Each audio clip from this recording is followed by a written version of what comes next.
귀한 찬양 감사드립니다. 아마도 507년 전에 종교개혁을 했던 마틴 루터가 외롭게 시골 영주의 성의 골방에서 매일마다 기도하며 성경을 번역하면서 이 찬양을 들었더라면 어쩌면 그렇게 내 마음을 그렇게 속속들이 표현했을까. 아마 오늘 이 찬양 우리 마틴 루터 목사님이 들었더라면 더 큰 은혜를 받지 않았을까 생각합니다. 그럼 그렇습니다. 세월이 지나고 시대가 변해도 오직 주님만 우리 삶의 구원이시고 소망이심을 믿습니다. 오늘 우리는 종교개혁 507주년을 기억하면서 종교개혁 기념주일로 지키고자 합니다. 루터가 1505년 아우구스트 수도회 신부가 됩니다. 그리고 1517년이 되기까지 그는 성경 연구에 아주 몰두를 했습니다. 근데 성경을 읽으면 읽을수록, 성경을 연구하면 할수록 이게 아닌데 왜 우리가 믿는 하나님과 이 시대의 하나님과 성경 말씀과 왜 이렇게 다른가, 그런 생각을 하게 됐습니다. 우리 믿음의 가장 중요한 지도자인 교황이, 그리고 다른 선배 모든 신부들이, 그리고 우리 카톨릭 교회의 모든 신앙적 체제가 왜 이렇게 성경과 다른가 깜짝 놀란 겁니다. 그래서 이 젊은 수도사이자 교수였던 루터는 1517년 10월 31일 43세 아주 젊은 나이지만 비텐베르그 대학, 교회와 함께 있는 그 대학 정문에다가 95개 조항의 건의서를 붙입니다. 여러분 한번 보십시오. 루터 얼굴도 보시고, 저 얼굴은 종교개혁 끝나고 난 뒤에 그린 얼굴이어서 좀 얼굴에 살도 좀 있고 했는데 아주 종교개혁 당시는 아주 빼짝 말른 아주 그냥 몰골이 흉악한 사람이었습니다. 그 다음 사진 보시죠. 저게 비텐베르크 교회입니다. 옛날엔 비텐베르크 성당이었고 비텐베르크 대학이었죠. 신학대학이었는데 그 성당 정문에다가 철문인데 거기다가 95개 조항의 반박문을, 건의서죠. 건의서를 쭉 적어서 붙입니다. 그리고 났더니 난리가 났습니다. 교황님, 비텐베르크 올 세인트 처치 성당 정문에요, 지금 교황을 욕하는 그 95개 조항에 글이 붙었습니다. 이거 어떻게 하면 좋습니까? 그랬더니 교황이 추기경한테 너는 어떻게 생각하느냐? 당연히 우리의 지존이신 교황님을 그렇게 모욕을 했으니 이거는 신성모독죄에 해당합니다. 교황을 욕한 것은 하나님을 욕한 것과 같고 이제는 당장 추방해야 됩니다.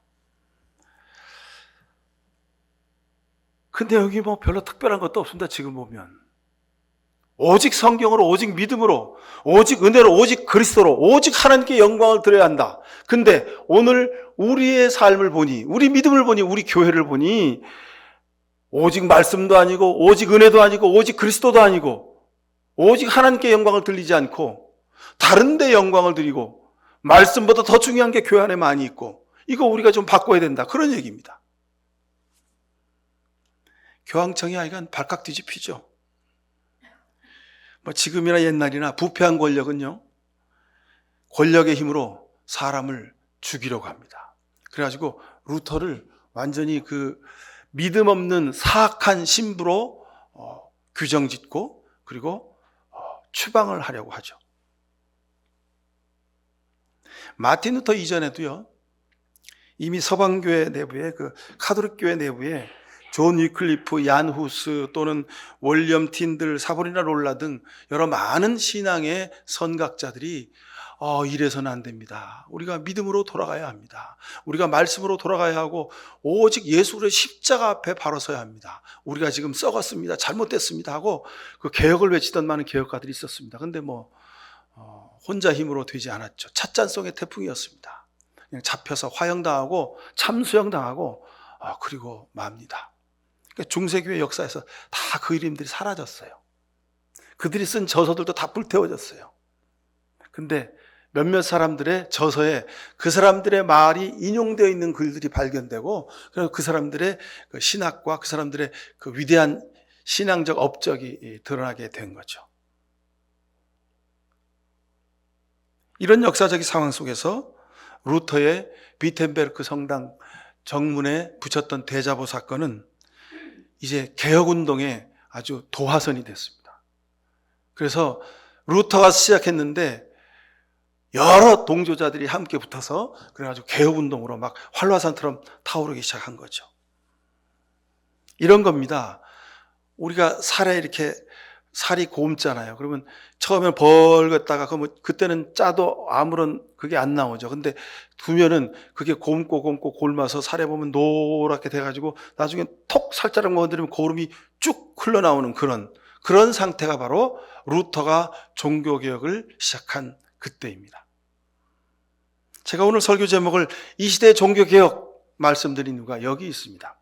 지금 이 시대도 마치 골물대로 골마서 이제 툭 건드리기도 전에 그냥 스스로 고름이 막 질질질 흘러나오는 그런 시대가 바로 우리 시대입니다. 세상이 그렇게 되었고 교회가 그렇게 되었습니다. 근데 아무도 그것을 말하지 않습니다. 왜요?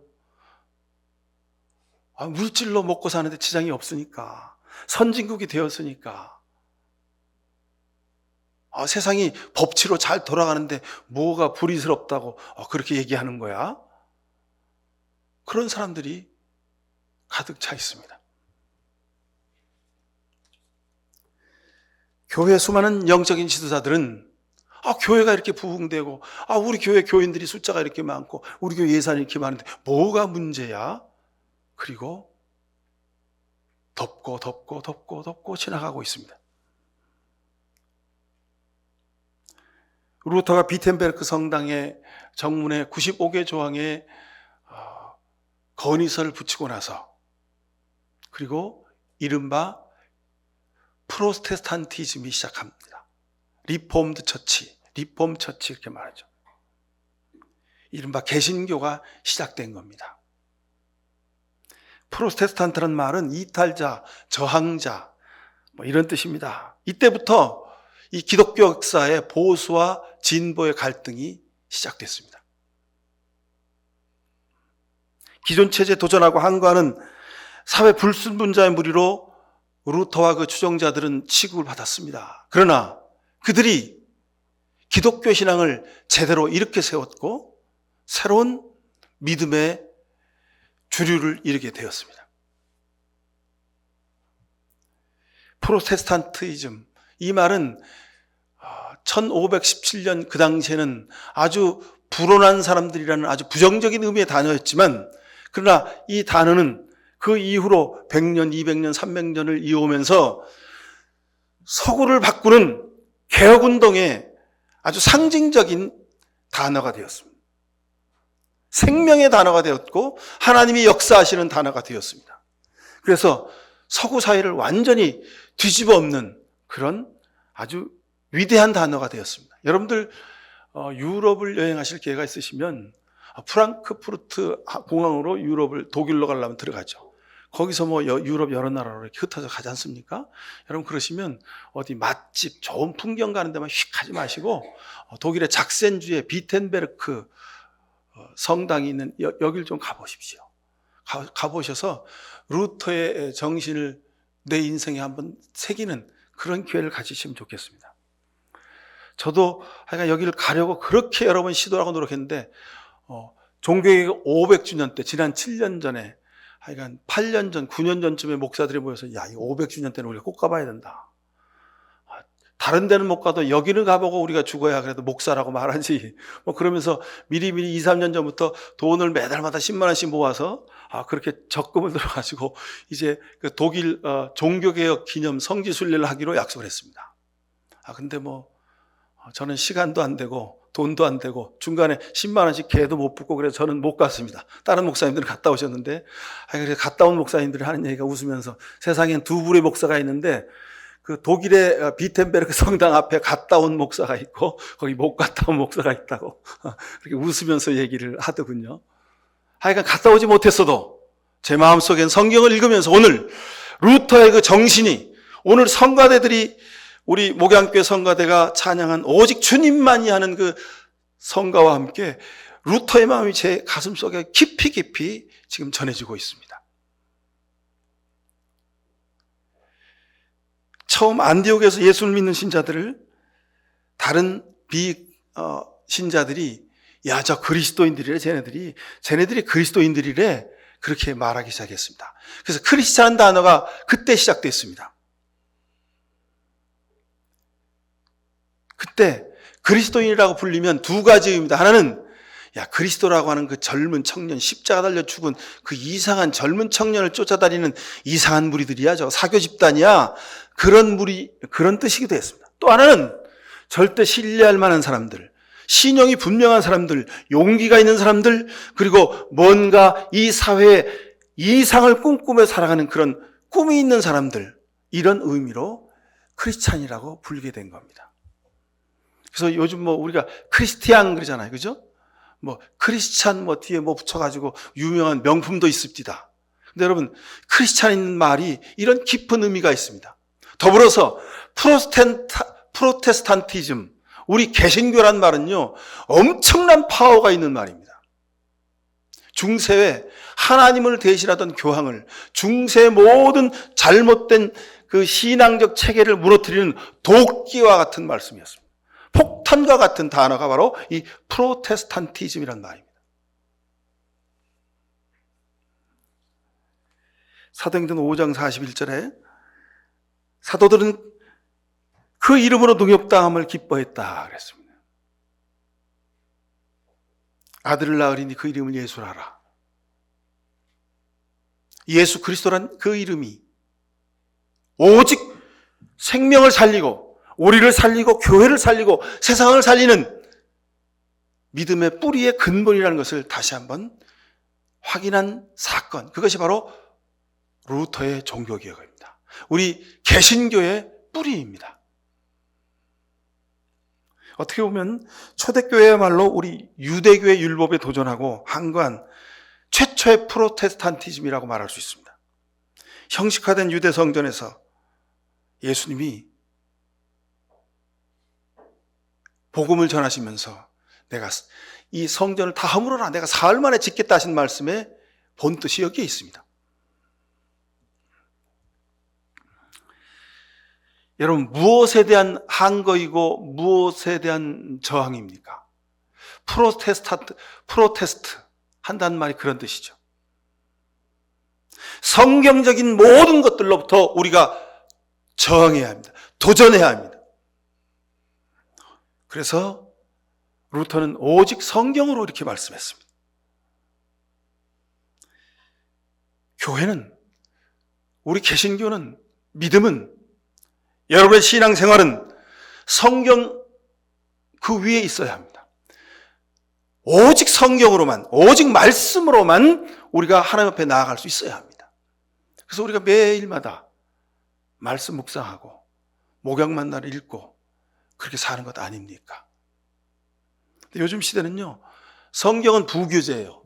성경 말고 다른 게 더 앞서 있는 교회들이 많이 있어요.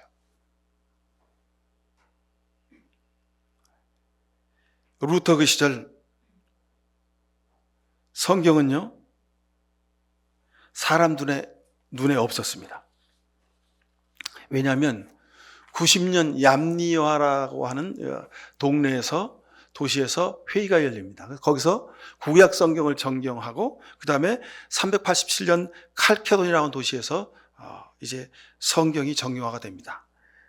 얌리아라는 도시 여러분 잘 아시면 여러분들이 대충 그 지중해와 팔레스타인 지형을 머리에 그려보십시오. 그러면 지금 가자지구 있죠? 그리고 가자지구 그 위에 한 100km 위에 텔아비브 공항이 있습니다. 100km 한 7, 80km 위에 텔아비브 공항이 있습니다. 텔아비브 공항하고 이 가자지구하고 가운데 얌리아라고 하는 동네가 있습니다.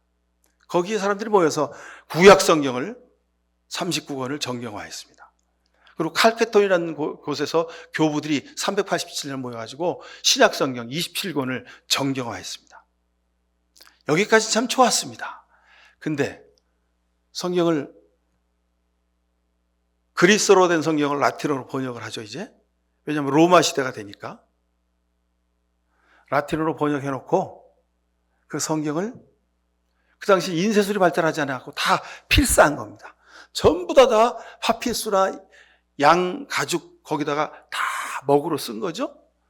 근데 이게 워낙 고가인 거예요. 비싸기도 한 거예요. 그러니까 누구 개인이 그 성경을 가질 수가 없어요. 그러니까 성당에 한 권, 두 권 정도만 있는 거예요. 그리고 거룩하신 신부님들만 그 성경을 보는 거예요. 교회 다니는 그 어떤 누구도 성경을 본 일이 없어요. 그냥 신부님이 말씀하시면 그 말이 성경에 있는 말인갑다. 그리고 믿고 지나간 거예요. 그렇게 1100년, 1200년이 흐른 거예요. 그러다 보니까 성경에 없는 말이 신앙의 법이 됐어요. 예수님도 하시지 않은 말이 교황이 말만 하면 그 말이 성경 말씀을 대신하게 된 거예요. 루터는 이런 비신앙적이고 비성경적인 현실에 도전한 겁니다. 저항한 겁니다. 교황도 그 어떤 권위도 성경 말씀 아래에 있다. 교황은 우리가 존경해야 될 대상이지 영광을 드려야 될 대상은 오직 하나님 뿐이시다. 이렇게 말씀한 겁니다.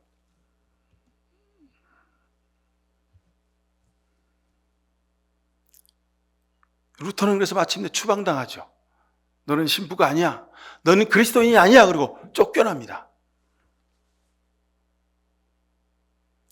여러분, 우리가 사는 이 시대도요, 믿음을 지켜서 한다고 하는 것, 정말 교회로부터 쫓겨나야 될 지경에 이르는 현실을 볼 수 있습니다. 성경보다, 하나님보다, 예수님보다 더 다른 것이 우선되는 교회들, 그런 믿음으로 사는 그리스도인들이 가득한 시대가 되었습니다. 성경을 성공의 수단으로 삼습니다.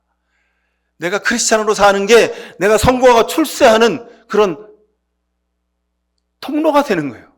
그래서 예수 믿어가지고 좀 우리나라 정계, 재계, 경제계에서 좀 출세하려면 강남에 있는 무슨 교회를 다녀야 되는 게 그게 강남 사는 사람들의 공식이에요. 강남 그리스도인의 공식이에요. 그래서 그 교회는 그냥 정재계, 정치계에, 경제계에 아주 내던한 사람들이 그 교회 가서 줄 서고 있어요. 왜요? 그 교회 다녀야 우리나라에서 힘 좀 쓴다고 하는 거죠. 루터의 마음으로 제가 말씀을 드리면 그 교회는 우리 대한민국에서 가장 아름다운 교회예요. 예산도 많고 교회도 기가 막히게 지어놨어요. 근데 그 교회는 더 이상 교회가 아닙니다. 교회 안에 성경적인 권위가 사라진 거예요. 물질의 권위, 돈의 권위가 그 교회에 십자가 대신 서 있는 겁니다.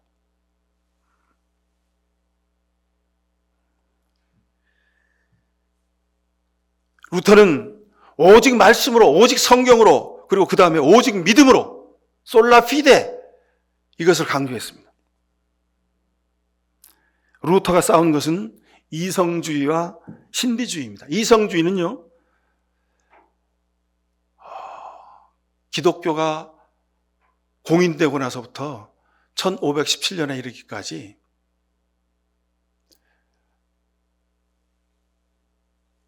카톨릭 교회라고 하는 이름으로 존재했습니다. 근데 이 카톨릭 교회는 온갖 이성주의가 가득한 그런 교회였습니다. 이 말은 뭐냐면 인간이 세운 공로와 노력과 논리로 하나님께 나아가는 겁니다. 교회 안에 하나님을 향한 은혜가 없고 오직 이성과 논리로 하나님께 나아가야 된다는 겁니다. 근데 그 이성주의가 극에 달아서 어떻게 됐습니까?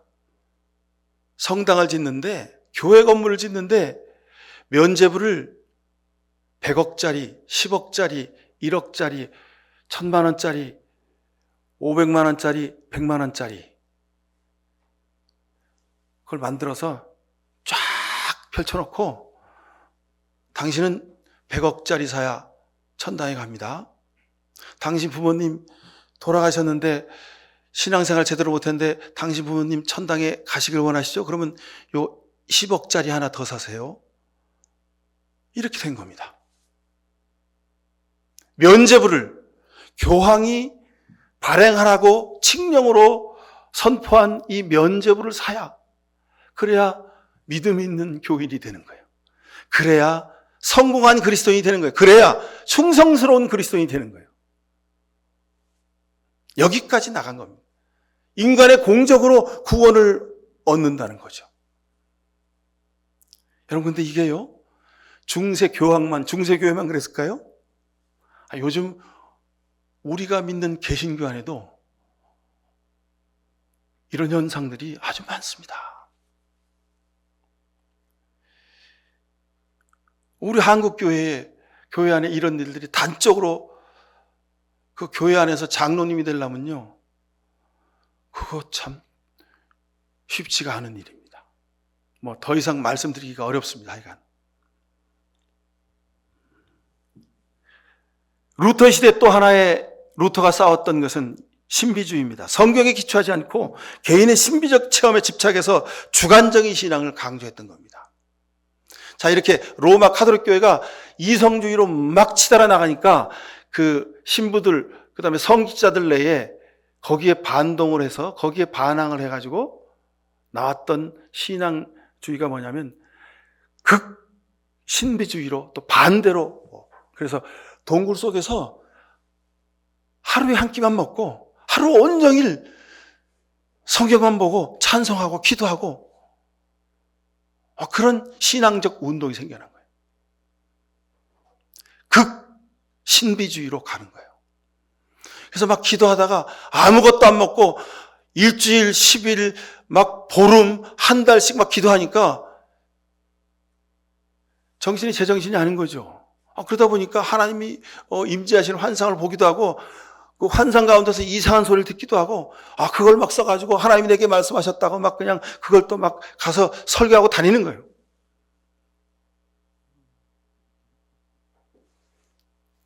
이렇게 극단적인 이성주의와 극단적인 신비주의가 판치던 그 시대에 루터는 말씀 위에 기초한 믿음만이 하나님께 영광을 드릴 수 있다고 그렇게 고백한 겁니다.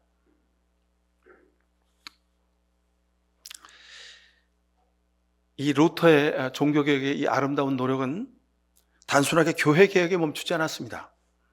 이를 통해서 역사의 댐이 무너지고 또 새로운 역사의 길이 생긴 겁니다.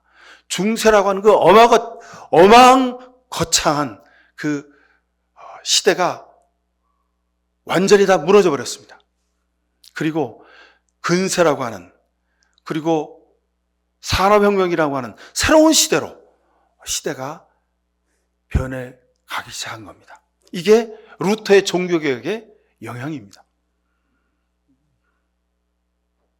오늘 본문 가운데 바울 사도는 이렇게 말합니다.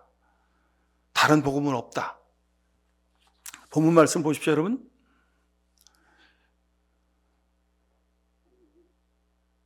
우리가 여러분에게 전한 것과 다른 복음을 여러분에게 전한다면 마땅히 저주를 받아야 합니다. 7절에 실제로 다른 복음이 있는 것은 아닙니다. 다만 몇몇 사람이 여러분을 교란시켜서 그리스도 복음을 왜곡시키려고 하는 것뿐입니다. 바울 사도 시대에도 말씀에 서지 아니하고 예수 그리스도 십자가의 은혜에 의지하지 아니하고 율법에 의지해서 구원을 이루고 자기 주장을 하는 그런 사람들이 있었다는 겁니다. 초대교회에도.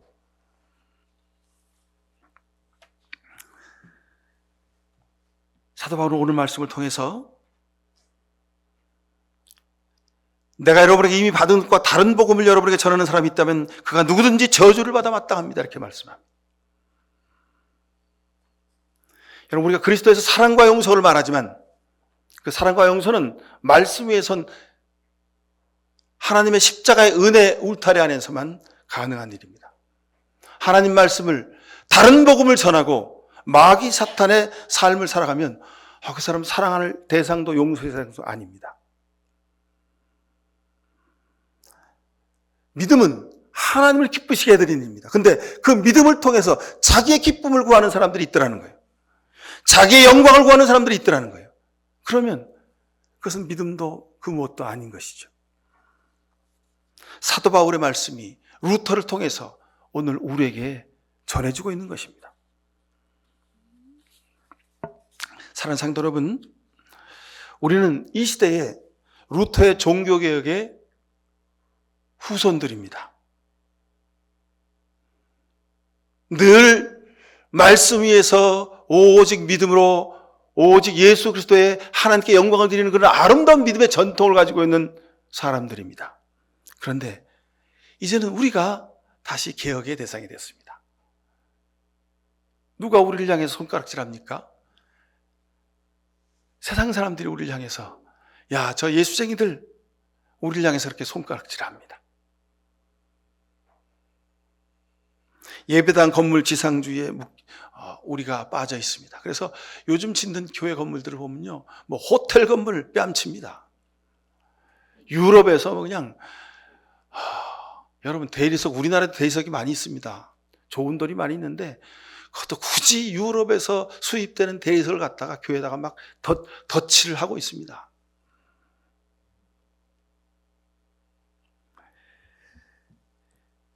교회가 물질과 예산과 교인 숫자에 묶여서 교인 부흥이라는 그 타이틀에 묶여가지고 오직 말씀 위에 서지 못하는 그 현실 가운데 우리가 있습니다. 그러니 여러분, 우리 개인의 신앙도 마찬가지입니다. 그저 개인의 내 삶에 편안함만을 추구하는 것이 믿음의 길인 것을 그건 줄로만 알고 그렇게 우리가 살아가고 있습니다.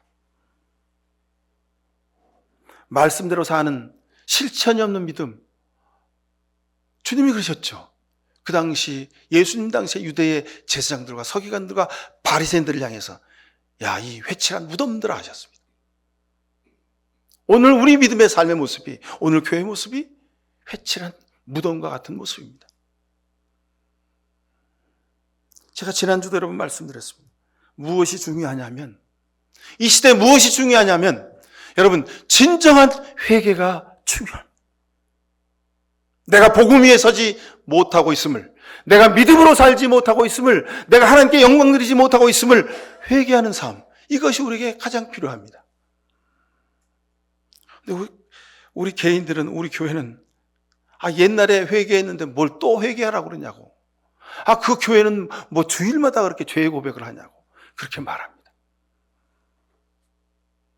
지금이야말로 루터의 종교개혁의 그 뜨거운 눈물의 기도의 그 순간으로 되돌아가야 합니다. 예레미야서 9장 1절에 보면, 1절 이하에 보면 예레미야가 이렇게 고백합니다. 제가 좀 다 읽어드리겠습니다. 살해된 나의 백성, 나의 딸을 생각하면서 내가 낮이나 밤이나 울 수 있도록 누가 나의 머리를 물로 채워주고 나의 두 눈을 눈물샘이 되게 하여 주면 좋으련만. 내가 밤낮으로 울 수 있도록 내 머리에다 좀 누가 물을 채워주라는 거예요. 1시간, 2시간 눈물로 기도가 났더니 그 다음에는 눈물 쐬면서 눈물이 안 나온다는 거예요.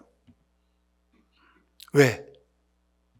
시대를 보니까, 백성들을 보니까, 자신을 보니까 내가 너무도 큰 죄를 짓고 너무도 안이한 삶으로 너무도 믿음 없는 가운데 믿음으로 산다고 그러고 있으니 예레미야 선지자가 내 머리에 물을 채워달라고 그렇게 눈물로 기도하고 있는 것입니다. 누군가가 저 사막에다가 내가 쉴 나그네의 휴식처를 마련해서 내가 이 백성을 버리고 백성에게서 멀리 떠나 그리로 가서 머물 수 있게 하여 주면 좋으련만. 참으로 이 백성은 모두 가늠한 자들이요 배신자의 무리이다. 내 백성이라는 것들은 화를 당기듯 혀를 올려 거짓을 일삼는다. 진실이 없고 그들의 폭력만이 이 땅에서 판을 친다. 참으로 그들은 악에 악을 더하려고 돌아다닐 뿐 내가 그들의 하나님인 줄을 알지 못한다. 나 주의 말이다. 친척끼리 서로 거침없이 사기를 치고 이웃끼리 서로 비방하며 돌아다니니 너희는 서로 이웃을 조심하고 어떤 친척도 밀지 말아라. 누구나 이렇게 자기 이웃을 속이며 서로 진실을 말하지 않고 있다. 그들의 혀는 거짓말을 하는데 길들여져 있고 죄를 짓는 일을 그치려 하지 않는다. 서로 속고 속이는 일을 되풀이하면서 다만 가운데 살기 때문에 아무도 나를 알려고 하지 않는다. 나 주의 말이다. 나 만군의 주가 말한다. 보아라, 내가 내 백성을 금속 단련하듯 단련하여 시험하여 보겠다. 내 백성이 악을 저질렀으니 죄 많으니 가련한 백성을 내가 달리 어떤 방법으로 다룰 수 있겠느냐. 내 백성의 혀는 독이 묻은 화살이다. 입에서 나오는 말은 거짓말뿐이다. 입으로는 서로 평화를 이야기하지만 마음속에서는 서로 해칠 생각을 품고 있다. 이러한 자들을 내가 벌하지 않을 수가 있겠느냐. 나 주의 말이다. 이러한 백성에게 내가 보복하지 않을 수가 있겠느냐. 예레미야처럼 울면서 통곡하면서 주님 앞에 기도해야 합니다. 회개해야 합니다. 우리가 사는 시대, 불의와 거짓이 가득한 어두운 시대를 우리가 살고 있습니다. 이 시대에 우리가 빛과 소금의 복음을 전하는 게 뭘까요? 회개하라고 전해야 합니다. 우리가 말씀 위에 서 있지 못함을, 우리가 하나님께 영광 드리지 못함을 회개하라고 증거해야 됩니다. 그러면 내가 먼저 회개해. 내가 먼저 회개하고 회개를 증거할 수 있기를 바랍니다.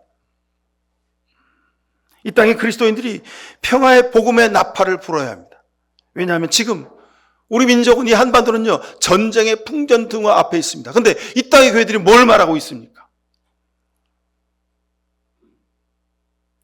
광화문에 모여서 200만 명이 모여가지고 북진 통일을 외치자고, 우리도 핵무기를 가지자고, 그 기도하자고 모이자는 거 아니에요. 여러분들이 이 시대의 예레미야가 되어야 됩니다. 전쟁을 계획하고 핵무기를 만드는 북한 정권을 향해서도 우리가 비핵화를 하라고 우리가 주장하고 우리가 기도해야 합니다. 그들의 불의함을 우리가 지적해야 합니다. 그런데 또한 나아가서 북한의 이런 소행을 빌미로 삼아가지고 전쟁도 불사해야 한다는 전쟁 불가론을 내세워서 자기 정권을 연장하려는 몽상에 빠진 우리 지도자들한테도 분명하게 평화의 원칙을, 평화의 복음을 전해야 합니다. 이것이 이 땅의 교회들이 해야 될 이 시대의 종교개혁입니다. 근데 우리는 아무것도 못하고 살고 있습니다. 사랑하는 성도 여러분, 507년 전 루터가 우리에게 간절히 원하고 원했던 마음이 우리에게 전할 수 있길 바랍니다. 여러분, 이 시대에 우리가 복음 위에 서서 오직 말씀으로, 오직 믿음으로, 오직 하나님께 영광을 돌리는 믿음이 어떤 것인지를 우리가 다시 한번 곰곰이 기도하며 주님 십자가 밑에 무릎 꿇어야 합니다. 사랑하는 우리 목양교회 성도 여러분, 여러분 가정에서 먼저, 여러분 부부 사이에서, 형제지간에, 여러분 세상의 직장과 일터에서, 여러분 먼저 내가 말씀으로 하나님의 복음을 실천하며 살지 못했으면 여러분 회개할 수 있길 바랍니다. 그리고 우리가 예레미야처럼, 루터처럼 세상을 향해서 주의 평화의 복음을 증거할 수 있어야 합니다. 이게 하나님이 이 시대에 우리를 향해서 원하시는 아름다운 그리스도의 빛과 소금의 삶임을 믿습니다. 기도하십시다.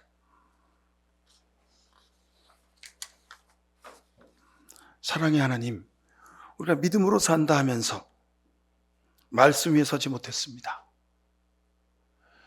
예수님이 생명 다하여 실천하셨던 그 사랑의 복음, 용서의 복음을 그대로 살지 못했습니다.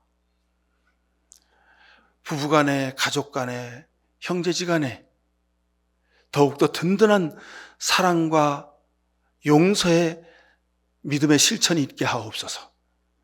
그래서 세상에 그 어떤 마귀 사탄의 세력이 우리 가정을 흔들지라도 더욱 든든해지는 우리 믿음의 가정들 다 되도록 은총을 베풀어 주옵소서. 주님 바라고 원하옵기는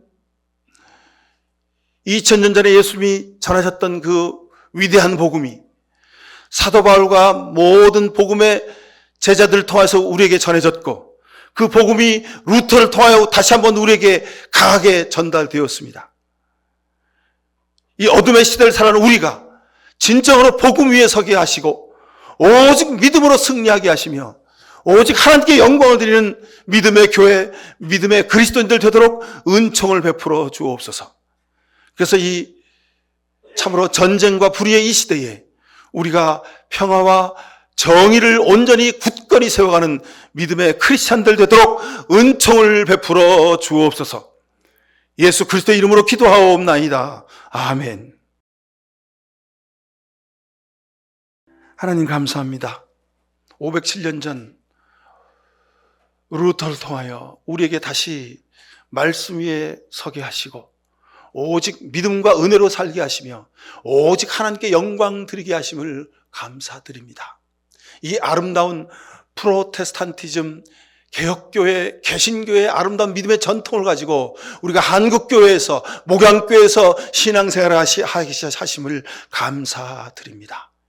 이제 살면서 루터의 아름다운 그 믿음의 고백의 기도가 우리의 기도가 되도록 열심히 믿음으로 섬기며 살겠습니다. 이런 귀한 결단하며 돌아가는 모든 죄 백성들 머리 위에 하나님 아버지 귀하신 사랑과 예수 그리스도의 십자가의 은혜와 성령의 복내렸음이 이 시대의 종교개혁의 정신으로 믿음으로 살아가기를 결단하는 모든 죄 백성들과 저들의 가정과 일터 위에, 그리고 이 나라의 민족, 이 백성, 이 한국의 교회 위에 지금부터 영원히 함께 하시옵기만을 간절히 축원하옵나이다. 아멘.